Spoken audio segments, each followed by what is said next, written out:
Suntem pe râul Mureș, specia țintă breana de talie. Pentru asta pescuim cu 2 lansete de la Corum, Barbel Quiver, 2 mulinete cu Bite Runner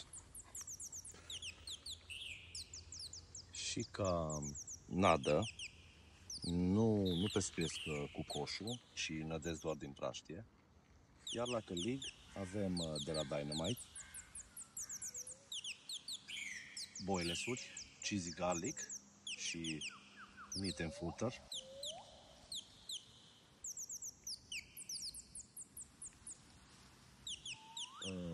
Nu facem un pescuit cu coșulețul, deoarece vreau din când în când să dăm din praștie câte 2-3 boilesuri, câte un bulgăraș mic de nadă.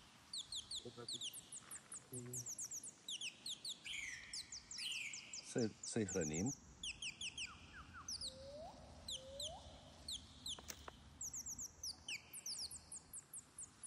Și să așteptăm breana de talie.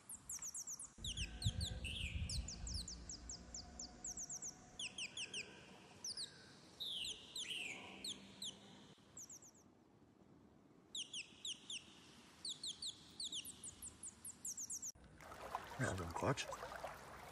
Așa.